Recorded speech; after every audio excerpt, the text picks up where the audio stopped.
삶이 변했는지는 뭐 추각하기 어렵겠죠. 그러니까 뭐 별로 관심사 안 줬을 수도 있고.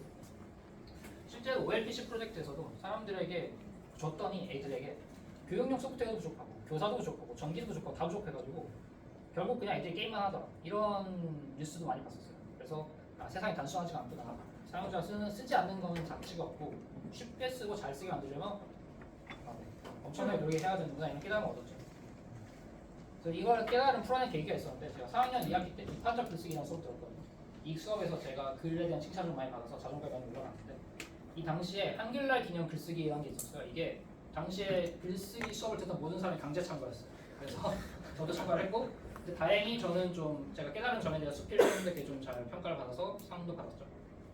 제가 오늘 여기까지 한 얘기가 이 스킬의 내용의 일부기도 해요. 졸업을 해야 되는데 졸업하면 졸업연구 해야 되거든요. 당시에 컴퓨터 운영체제 수업 가르치던 인기 교수님이 있었어요. 거기서 졸업연구 했는데 이 계기가 3학년 여름방학 때 LG전자에서 인턴을 했는데 제가 일하던 곳이랑 교수님 연구실이 협약을 맺어서 뭔가 하고 있었던 거예요. 교수님이 놀러 오셨는데 제가 저 교수님 저 다음 학기에 수업 듣습니다 하니까 그러면 너 좀 알고 싶으니까 이름 저하고 이메일 달라는 거예요. 엄청 쫄렸거든요. 갑자기 이 사람 날 기억한다고 이러면 내가 좀 무서우니까 갑자기 수업 열심히 듣게 된 거예요. 그러니까 재밌었어요 이상하게 수업이. 그래서 열심히 들었더니 수업이 재밌고 교수님이 좋으니까 거기에 있는 지원해야 돼요. 어찌 보면 그냥 자연스러운 플로우로 지원하게 되죠. 그래서 졸업연구 유수하고 대학원 재학 후 연구도 여기서 했어요. 근데 또 한편으로는 제가 대학원 진학하면서도 좀 다른 생각도 하고 있었어요. 복학해서 아직 자신감이 충만하지 않았을 때 친구가 와가지고는 창업 동아리 만들었는데 얘도 고등학교 친구로 만들었는데 믿을만한 친구가 없다. 너 제대하면 기다렸다. 저 군대에도 연락 한 번도 안 했는데 아무튼 그때 저 아직 자존감이 낮아가지고 홀렸어요. 내가 필요해? 뭐 이러면서. 원래는 창업에 관심이 없었는데 창업 동아리 한다고 하니까 그래 같이 해보지 뭐. 근데 이게 엄청 좋은 선택이었던 거죠. 제가 미래에 대해서 깊이 고민도 하고 이렇게 그때 뭐 미래공유라고 해서 그 창업들 하는 프로그램인데 그런 것도 하고 몇 개월도 그때 시작했던 거고요. 저는 글쓰기를 좋아해서 논문 쓰는 걸 돕는 것도 좋아했는데 연구를 한다는 것도 완전 다른 얘기더라고요. 왜냐면 연구를 하는 결국 역량의 성장을 하면 피드백을 적시에 받고 좋은 피드백을 받아야 되는데 연구에 적어도 저는 그때 당시에 연구의 결과는 학회에서 액셉트 되냐 안 되냐 했거든요. 근데 그거는 아무리 작아도 3개월, 길면 막 6개월, 1년, 2년 이런 거예요. 너무 텀이 길다. 근데 연구를 위해서 앱을 만들고 사용자 조사를 하고 웹 개발하고 이런 거는 피드백이 진짜 빠른 거예요. 저는 그게 참 재밌었거든요. 근데 내가 좀 이쪽에서 맞는 길이 아닌가 하는 고민을 계속 하면서 창업을 조금씩 해보다가 창업 휴학을 해서 시도도 해보고 그러고 난 창업해야겠다 해서 아예 자퇴를 했어요.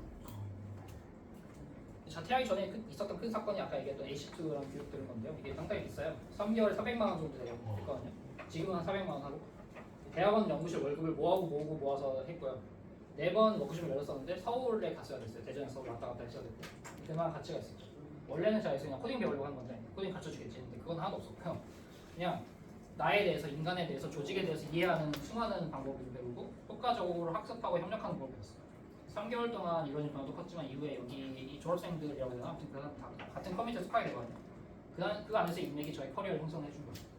한 분하고는 요즘도 매주 전화로 상호 코칭을 하고 있고 다른 분은 즉흥적인 같이 하고 있고 이런 식으로 멘토링 제도가 있었는데 멘토분들하고 관계가 계속 유지가 됐어요.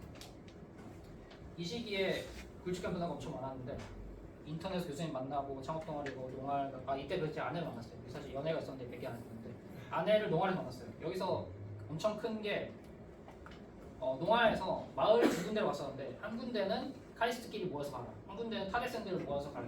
타대생들 만날 수 있다. 어디로 갈래 했는데 전 당연히 타대생이지 했는데 이상하게 당연히 다들 카리스트 만들어가지고 대꾸를 해가지고 저는 그걸 한 거죠. 그래서 경쟁률이 높지 않아가지고 저는 거기서 아내를 만나고 근데 아내를 만났는데 거기서 헤어지고 싶지 않아가지고 얘기하다 보니까 거기서 연합 동아리랑 한다는 거예요. 타대생이 들어올 수 있는 동아리가 있다. 나 거기 들어가가지고 이제 쟁취를 했죠. 그리고 그 동아리가 약간 인문사회과학 토론 동아리였거든요. 그래서 그 토론을 하면서 그것도 또 하나의 저의 다양성이 됐던 것 같아요. 그리고 대학원 동기들과의 관계가 저는 엄청 중요했거든요. 대학원 엄청 열심히 수업 많이 들었는데 그거가 인상적이었나 봐요. 그래서 제가 첫 직장도 대학원 동기의 회사였고 두 번째 직장도 대학원 동기의 회사였어요. 그래서 제가 수업 열심히 듣는 게 인상적이었어요. 진짜 그 얘기를 했어요. 그래서 좀 신기하다 그런 거 있었고 근데 그의 반면에 이런 얘기는 했고 그리고 대학원에서 논문 읽기 익숙해진 거는 아까 영어 익숙해져도 그런 비슷했고 그 가치가 있었는데 연구실 동료들과의 관계 아니면 내가 어떤 연구 주제를 했고 대학교 학업 이런 거는 관계가 별로 없더라고요.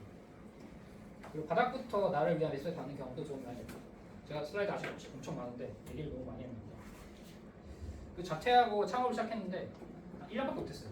여러 가지 사정이 있었지만 그게 중요한 거 아닙니까? 당시에 창업당에 써보고 메일 웹사이트 만들기를 신청하면서 뭐 인증 찍은 거고 베타 테스트하면서 피드백 받은 거 시작 찍고 이런 거고 그때 엄청 재밌었죠. 여러 가지 스타트업 방법론에 대해서 스터디하고 실천하고 하면서 효능감도 많이 느끼고 개발 능력도 올라가고 근데 아무리 작은 조직이라도 대표가 된다는 게 엄청난 거더라고요. 그래서 책임감도 많고 뭐 그리고 무엇보다 제가 하기 싫은 일을 많이 했어요. 예를 들면 정부 지원 과제를 하는데 서류를 겁나 써야 되고 돈을 받았는데 맘대로 못 써. 쓰고 나면 감사 보고서 내야 되고 뭐 그런 게 너무 싫어서 나는 이제 다시 창업해도 대표는 안 해야겠다. 대표하는 애 옆에 가지 이런 생각을 하고 창업 그만두고 게임을 만들었는데 고등학교 동기 이것도 고등학교 동기이자 디자이너가 이런 친구가 게임 하나 언제 하나 꽂아가지고 취업하고 나면 이게 어려운 경험이다 해서 열심히 만들었죠. 그래서 셋이서 같이 만들었는데 고통스럽고 재밌었어요.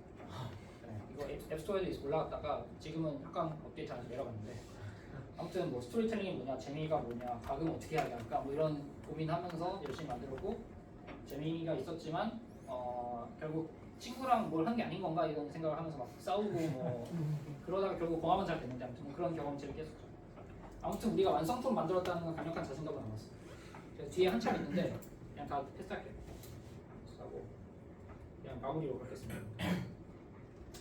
제 커리어 변곡 중에서 결정적 영향을 준 게 많았는데 무엇보다도 사람이었던 것 같아요. 좋은 커뮤니티에서 좋은 사람들과 좋은 관계를 맺는 게 제일 중요했던 것 같고 물론 여기서 좋은 커뮤니티에서 좋은 직장도 포함이고 특히 커리어 초기에는 제가 굉장히 다양한 경험을 했는데 이게 다양한 걸 새로운 도전을 해서 다양한 사건을 경험하면 그게 나중에 다 자산이 되는 것 같더라고요.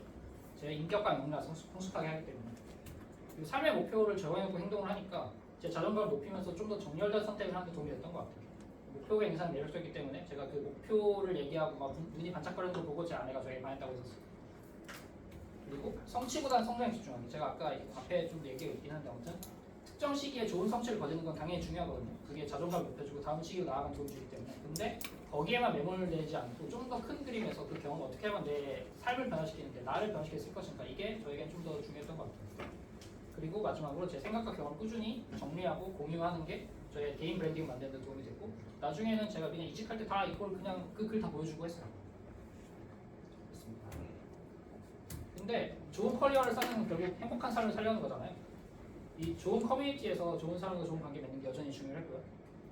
그리고 운이 참 좋았다는 말을 앞에서 좀 했었는데 어쩌면 제 운은 그냥 평범한 수준이었는데 그냥 어떤 거든 긍정적으로 해석할 수 있으면 되는 것 같기도 해요. 그냥 그게 제가 운을 좋게 만들어준 요인 아닐까라고 생각했고요. 그리고 여러 가지 취미를 가질 수 있는데 개인 활동과 사회 활동 그리고 몸과 뇌를 다 섞어서 하는 취미를 하면 스트레스를 확 주는 것 같더라고요. 그래서 요즘은 제가 좀 되게 적어진 편인데 완전히 취미를 하나도 못할 땐 정말 제가 좀 짜증이 많아져가지고 일과 육아에 다 소홀해지는 때가 있었어요. 그리고 30대 넘어가니까 진짜 건강이 너무 중요해지는데 근데 시간이 없어요. 그래서 굉장히 시간을 쪼개서 효과적으로 운동을 해야 되거든요. 그래서 운동을 하는데 효과적인 연구들도 많아요. 그래서 저는 휴그맨이라는 사람이 하는 연구가 도움이 많이 됐고요. 유튜브를 많이 봤습니다. 마지막으로 그 부모님이든 제 아내이든 딸아이든 그 남은 삶에서 가장 사랑하는 사람과 집중하는 시간을 계산해보면 사실 얼마 안 되거든요. 제가 부모님하고 앞으로 정말로 인터치하는 시간이 얼마 될까 하면 뭐 1년이 안 될 수도 있어요. 그래서 이 사람들과 함께 할 때 정말 집중해서 열심히 잘 해야겠다. 그게 나의 사랑하는 사람을 지키는 길이다. 이런 생각도 들고 결국 행복이라는 게 뭐냐고 하면 사랑하는 사람들에게 좋은 시간 보내는 거니까 저는 그렇게 생각이 들었습니다. 네, 그래서 뭐 이렇게 이런 걸 바라면서 얘기를 했는데 생각보다 너무 제가 미스한 슬라이드가 많아서 좀 아쉬운데 오늘 여기까지 하고 질문 받겠습니다. 감사합니다.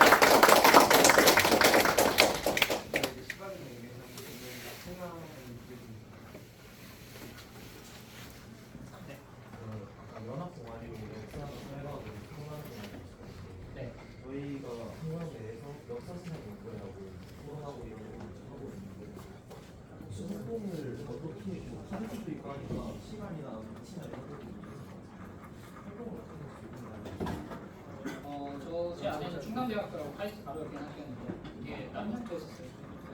자전거로 제가 열심히 하고 있었거든요. 충남대가 주변 때문에 다른 분이 다 충남대 갔었거든요. 거기서 보통 그냥 좀 약간 지구할 수 있는데 그냥 주제 하나씩 정해서 주제에 맞는 책을 정해서 읽어보고 거기에 대한 발제를 하고 토론하는 식으로